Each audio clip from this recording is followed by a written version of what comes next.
É uma parábola interessante, uma simples parábola que Jesus contou, bem pequenininha, que está lá em Mateus capítulo 13, versículo 44. O reino dos céus é semelhante a um tesouro escondido no campo, que um homem achou e escondeu. Então, transbordante de alegria, vai, vende tudo que tem e compra aquele campo. Se tem uma brincadeira que sempre faz sucesso quando a gente faz alguma EBF, algum acampamento com as crianças, é a brincadeira do caça ao tesouro. Elas ficam muito empolgadas, elas correm atrás, elas buscam todas as dicas e há aquela grande felicidade quando uma equipe encontra o tesouro. E geralmente o tesouro é uma caixa de chocolate, mas isso já satisfaz bastante as crianças. A palavra que Jesus conta também é de um tesouro. Não necessariamente alguém que estava caçando o tesouro, mas o tesouro apareceu para essa pessoa, para este homem.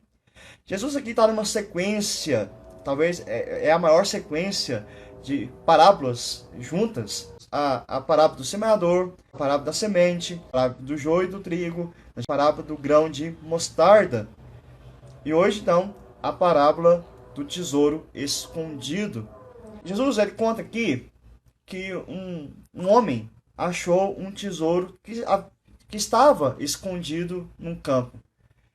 E aí, quando ele acha o tesouro, rapidamente ele volta a enterrar esse tesouro, volta para sua casa com toda a alegria, a mesma alegria que as crianças têm quando encontram o tesouro, a fim de vender. Ele volta para casa já resoluto em vender tudo que ele possuía para comprar aquele campo. Era comum na região da Palestina esse tipo de acontecimento. Lembre-se que as parábolas eram histórias comuns, histórias que quem ouvisse saberia que de fato poderia acontecer aquele episódio. Não era uma mera ficção, uma invenção desproporcional à realidade. Então é comum as pessoas acharem tesouros no campo. Por quê?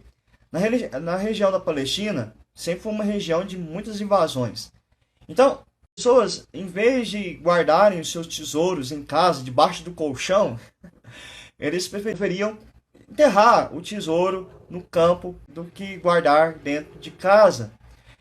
Mas quando acontecia que o proprietário do campo morresse em algum conflito, alguma invasão, ninguém, se ele tivesse contado para ninguém, ninguém saberia onde.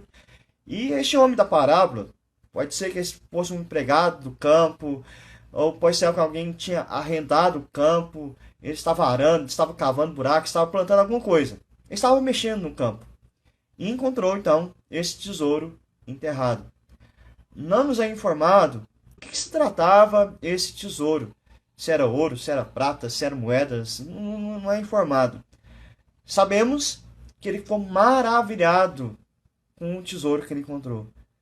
Talvez nunca tivesse visto nada tão valioso, tão precioso como aquele tesouro. E quando você lê a parábola, pelo menos foi uma pergunta que eu me fiz. Por que esse homem, então, quando ele achou aquele tesouro, ele não levou para a casa dele? E em vez de querer comprar a terra. A gente pode pensar dois motivos aqui. Primeiro que talvez o tesouro fosse muito pesado para ele carregar.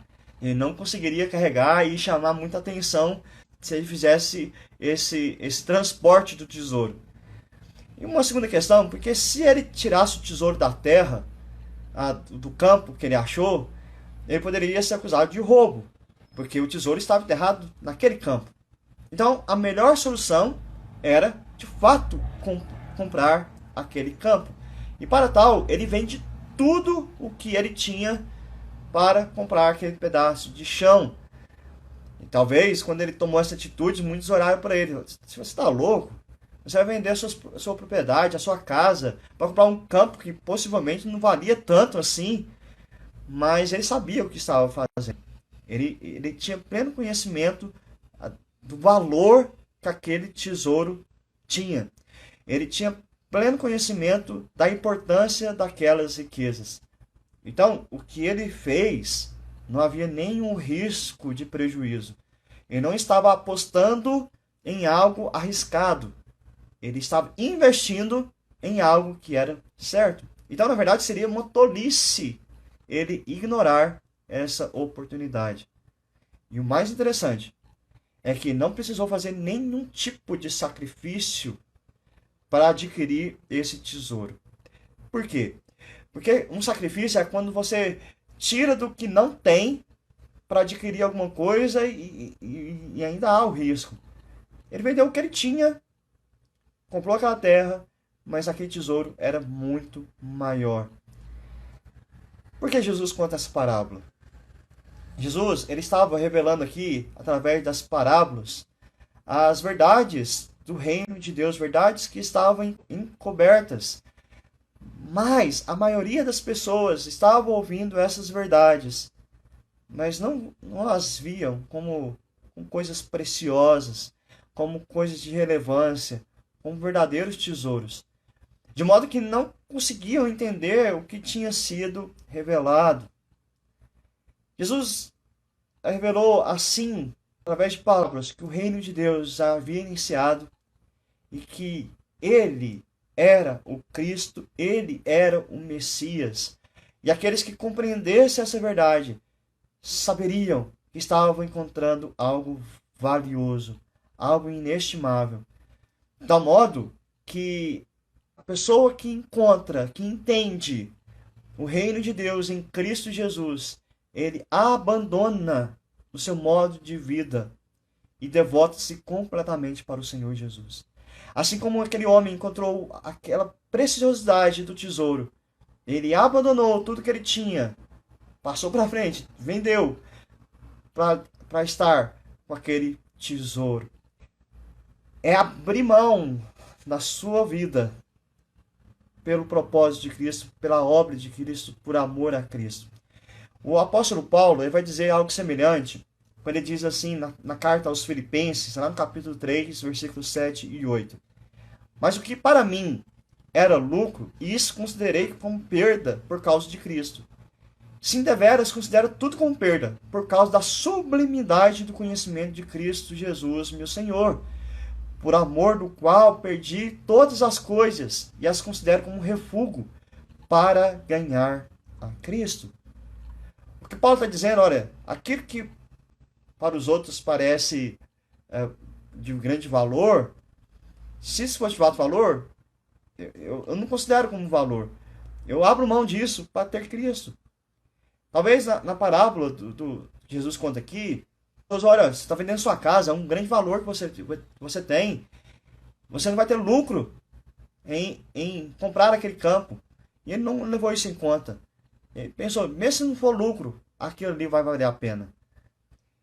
E Cristo nos ensina, então, a respeito do preço que nós pagamos por esse campo. Quem acha a sua vida, perdê-la-á. Mas quem todavia perde a vida por minha causa, achá-la-á. O que é exigido de nós, então, é de fato entregarmos a nossa vida ao Senhor Jesus. Mas surge uma questão. Será que o que nós temos é suficiente para comprar essa propriedade, esse campo? Será que o que nós temos é suficiente para comprar o reino de Deus para nossas vidas? Para adquirirmos esse tesouro em nossas vidas? Será que eu oferecer a minha vida ao Senhor, Ele paga o preço? Claro que não. Claro que não. E agora, então? É aí que nós conhecemos a graça de Deus. A Isaías nos é dito, todos vós, os que tendes sede, vinde às águas. E vós que não tendes dinheiro, vinde, comprai e comei. Sim, vinde e comprai. Sem dinheiro, sem preço, vinho e leite. Nós não conseguimos pagar por esse campo. Nos é dado em Cristo Jesus. Ele pagou o valor desse tesouro por nós. E o próprio tesouro é justamente Ele mesmo. É Cristo que se oferece de modo como um tesouro inestimável, trazendo salvação às nossas vidas. E a resposta, então, que nós devemos dar é de uma entrega total a Jesus. É de renunciar tudo que nós temos para servir a Jesus, por amor a Jesus. É dizer que tudo que eu tenho, tudo que eu sou, pertence a Ele. E aí me faz lembrar de um hino, só já para a gente encerrar. Tudo entregarei, tudo entregarei. Sim, por ti, Jesus bendito, tudo deixarei. Que essa simples parábola esteja no seu coração. E saiba que você tem o maior tesouro dessa terra, que é o Senhor Jesus. A salvação que Ele te dá, a vida eterna que Ele proporciona a você. Não há tesouro que compre isso. Nada neste mundo pode comprar o que Cristo ofereceu por nós. É um tesouro escondido que foi revelado a nós, graças à palavra de Deus e à ação do Espírito Santo em nossas vidas. Amém? Fiquem na paz e até mais.